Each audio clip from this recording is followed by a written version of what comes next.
கடலூர் மாவட்டம் குள்ளஞ்சாவடி அருகே உள்ள பெருமாள் ஏரிக்குள் சிவபாலன் என்பவர் மீன்பிடிப்பதற்காக வீசிய வலையில் முதலை சிக்கிய சம்பவம் பரபரப்பை ஏற்படுத்தியுள்ளது.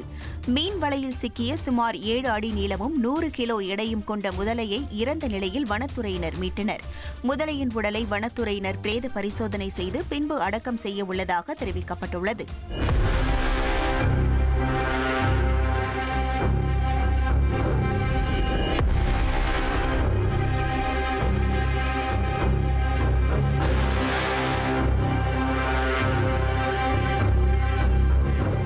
பில்லூர் அணையிலிருந்து வினாடிக்கு 8000 கன அடி தண்ணீர் திறக்கப்பட்டுள்ளதால் பவானி ஆற்றங்கரையோர மக்களுக்கு வெள்ள அபாய எச்சரிக்கை விடுக்கப்பட்டுள்ளது.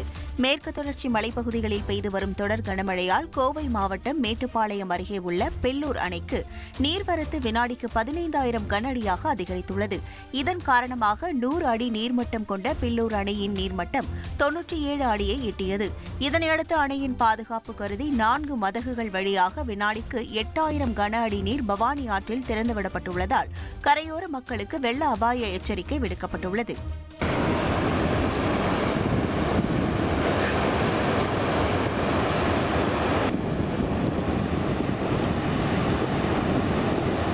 காவிரி நீர்பிடிப்பு பகுதிகளில் தொடரும் கனமழை காரணமாக ஒகேனக்கல் காவிரி ஆற்றில் நீர்வரத்து திடீரென உயர்ந்துள்ளது. 6000 கன அடியிலிருந்து 7800 கன அடியாக நீர்வரத்து உயர்ந்துள்ளது. மேலும் நீர்வரத்து அதிகரிக்கக்கூடும் என எதிர்பார்க்கப்படுகிறது. தொடர்ந்து நீர்வரத்து நிலவரங்கள் குறித்து நீர்வளத்துறை அதிகாரிகள் தீவிர கண்காணிப்பில் ஈடுபட்டு வருகின்றனர்.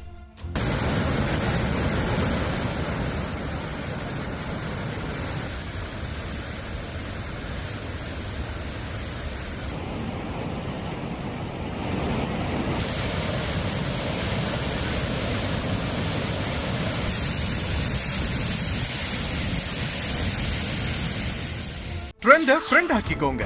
2.5 கோடிக்கும் அதிகமான தந்தி டிவியின் சப்ஸ்கிரைபர்ஸ் அண்ட் ஃபாலோவர்ஸ் குடும்பத்துல நீங்களும் இணையுங்க.